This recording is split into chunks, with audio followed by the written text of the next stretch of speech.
Hello and welcome to the King Gilby Show. Today I want to talk about something that's affecting all of us, and it's going to affect all of us for a long time, I think, and that is the cost of living crisis. Now, I've really noticed the increase in food prices. You know, in some cases it's gone up nearly, doubled. Cheese, milk, eggs. If you're lucky to be able to get eggs at some stage in the last month, I've not been able to get eggs in some shops, even the big supermarkets like Asda, Tesco's. Couldn't get eggs. Don't know what's going on there. Maybe that's a new avian flu coming or something. I don't know. That's another story anyway. We'll go on to that one. But the cost of living crisis is affecting everybody now. When you've got to choose between eating and heating, you know there's something seriously wrong, not just with the world we live in, but with our government. You know, these people that are meant to be, that we give power to, we voted in to work on our behalf, to do the best they can for us. Look, what have they done? The basic things we need are food and water and shelter. That's the basic things we need. You know, how can our government try to starve us, try to make us cold, try to make us do without electric or gas? What sort of government have we voted in? They could do something about it. They've got the power to do something about it. We give them the permission to work for us and do the best for us, and look what they've done. They want to drive us in. It's crazy. Why are we doing it? Why are we voting these people in time and time again? We know who they're really working for. Who are they working for? They're not working for the likes of me and you. They're not working for the poor, the working class, even the middle class now. They're working for the elites. You know, this is a time that they could have shown, the government could have shown that they really are working for us. They really are working for the people that do most of the hard work, the working class. But they're not. They don't care anymore. They've gone past caring. They've gone past trying to disguise how they really operate. And now they're doing this to us. How can they do it to us? Our kids are suffering, the old people are suffering, we're all suffering. There's no reason, or there's something they could have done. You know, the wages have not gone up in line with inflation. Even people on benefits, or people in the house, renting in the housing market, their increases are not in line with what the actual increases are in rents and mortgages. So they're now struggling. They're in deficit every month, trying to find extra money. You know, years ago, the government would pay, I don't know, say you were unfortunate to lose your job, but you were renting a house. They would pay all your rent. You would not have to cover any of your rent out of your benefits that you need to feed, in house, in clothe, in heat. They would pay it. The trouble is with the government, they all think people on benefits, I think, are strangers, drug addicts, alcoholics, people that are going to waste their money. My God, they don't get enough money to waste anyway. You know, if you were that poor, would you buy yourself a drink, a packet of cigarettes, or, you know, I'm not advocating use of any drugs or alcohol, but for some people, this is a way that they try to, I don't know, just hide away from the shit that's going on in their lives, just to try to pretend it's not happening, because the government have let them down. Not just the people on the lower scale of things, but the people climbing up the ladder also, they've let us all down. Why are we voting them in again? Why are we voting the Tories in? The Labour are the same as the Tories. They work for the same people. Don't be fooled in thinking Labour, because it says Labour, work after the Labour, the working class man, because they don't. They work for the same people. You know, imagine two doors. Yeah, there's a Conservative door, there's a Labour door, but they go into one house. That's how that's my analogy of it, really. They're working for the same people, working for the big organisations, pharmaceutical companies, arms industry, big manufacturing businesses. It goes on and on and on. They don't be fooled that they're working for us, because they're not. Because if they were working for us, there'd be no crisis, there'd be no energy crisis, there'd be no food crisis. you wouldn't have to choose between heating your house and food for your kids. You know, what's going to happen when you can't afford food? What's going to happen then? Are you going to let your kids starve? Of course you're not going to let your kids starve. You're going to do something about it. But then it'll be crossing the border of legal, illegal, won't it? Are you going to cross the border of legal and illegal to feed your kids? Of course you will. Of course you will. But that would have been because the government's forced you into that. They force you to make that decision, where we shouldn't have to be forced to make that decision in the first place. I'm so angry. You know, for me to want to get up this morning, the first thing I wanted to do was make a video. Whether nobody watches it, I don't care. I can watch back in a few years and think, my God, if I'm still alive, you know, I might have starved by then. I might have died of hypothermia or something else. Some medical crisis could have happened to me because I couldn't get to hospital in time, because I wasn't diagnosed for something, because there's no doctors.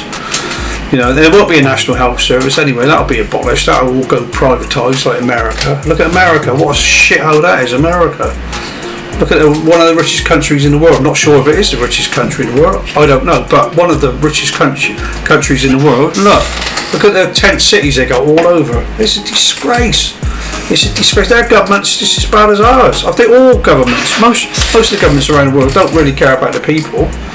The government was voted for by us, right? So the government is under us, really. Even the king is under us. The king is under us. It is God, the people. It is, I think, I'm not sure, the government or the king and the government, but they're under us. They're meant to be under us. They're meant to be. We're meant to be the sovereign power, really. They swear oath of allegiance to the people. But are they working for the people? I don't think so. I think the pyramid is turned upside down now. The pyramid's turned upside down.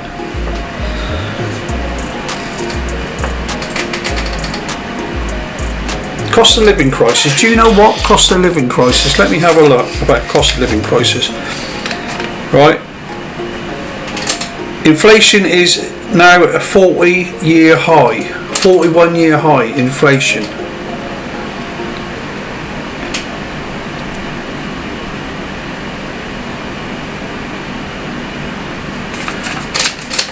Over 30% of most people's income over 30% of people's income is just for rent or mortgage. 30% of income. Don't forget, when you earn wages, you get taxed. You get your tax, then you get a national insurance, which is a tax, right? So you think you're getting 20% and then whatever a national insurance is on top, say 25% taxed out of your money. It doesn't stop there, because you're taxed when you fill your car up with petrol. You're taxed when you buy certain goods. Everything you do, there's tax being added to it. So a majority of your money's taxed. You're not left with the money you think you're left with. That's just an illusion. And then you've got to pay 30% of what's left, your income, on rent. That's ridiculous.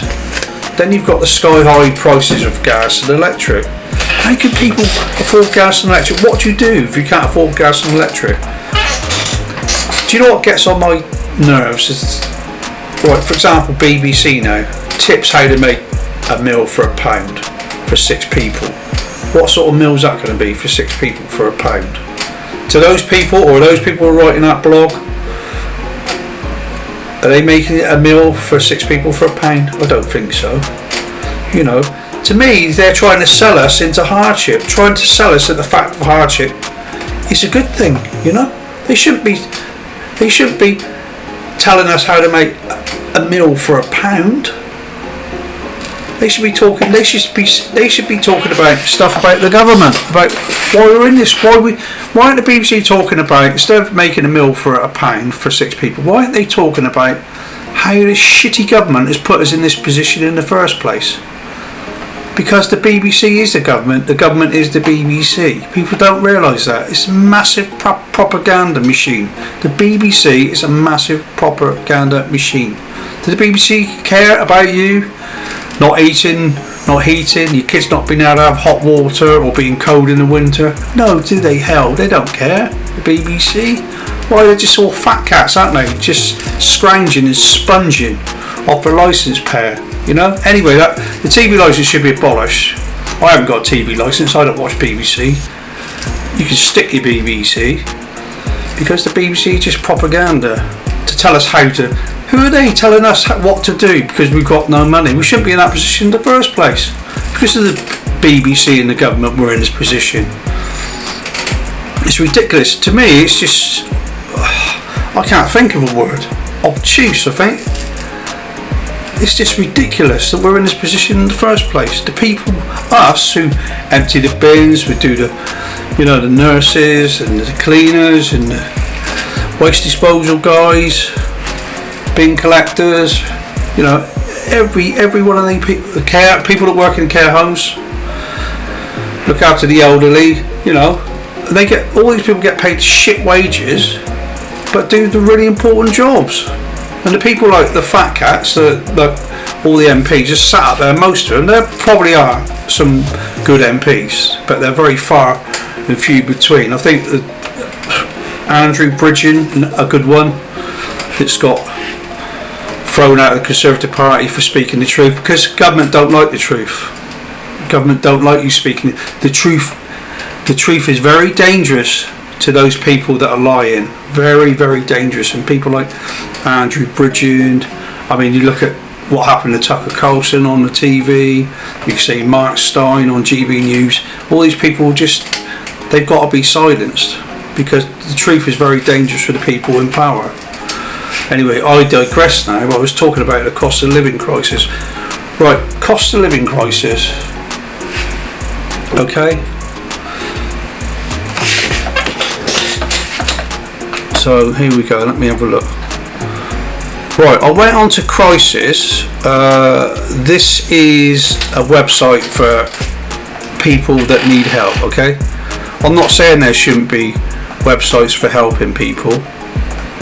There's always a little bit of advice, it will help people in the short term. It's just like a plaster, but it's not going to help long term, is it?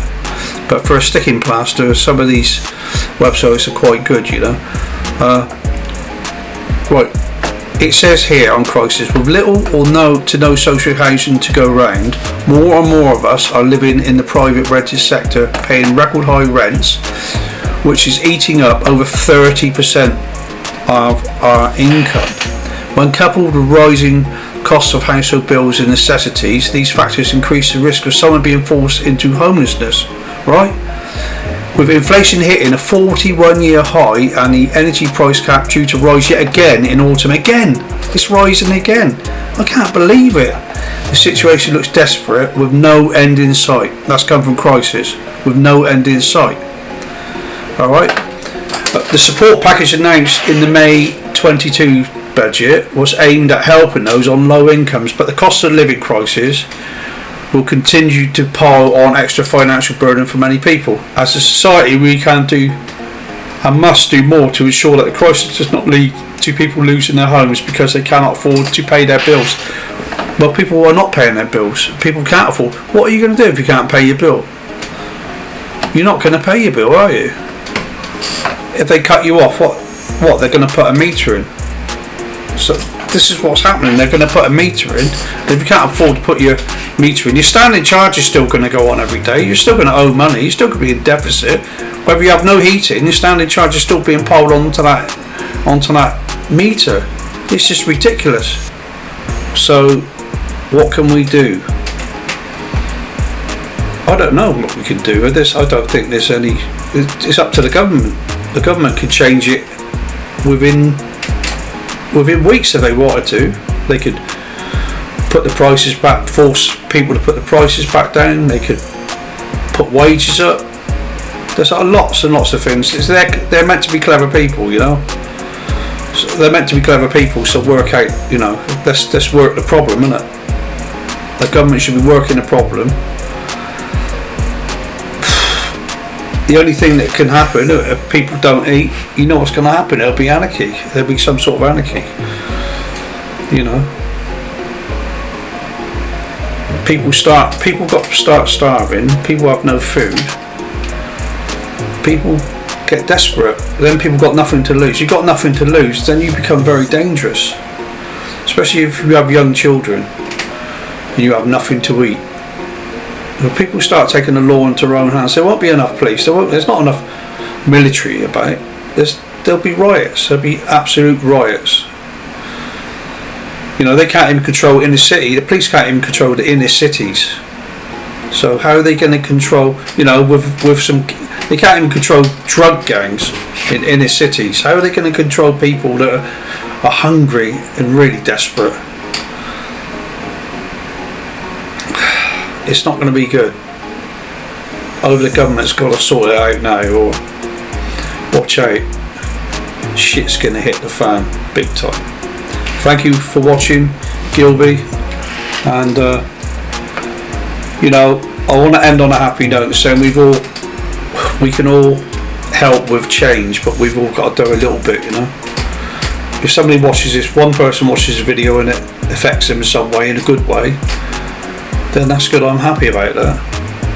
But I'm not doing it to make money. I'm not doing it for any other reason. That I'm just bloody angry. Thank you for watching.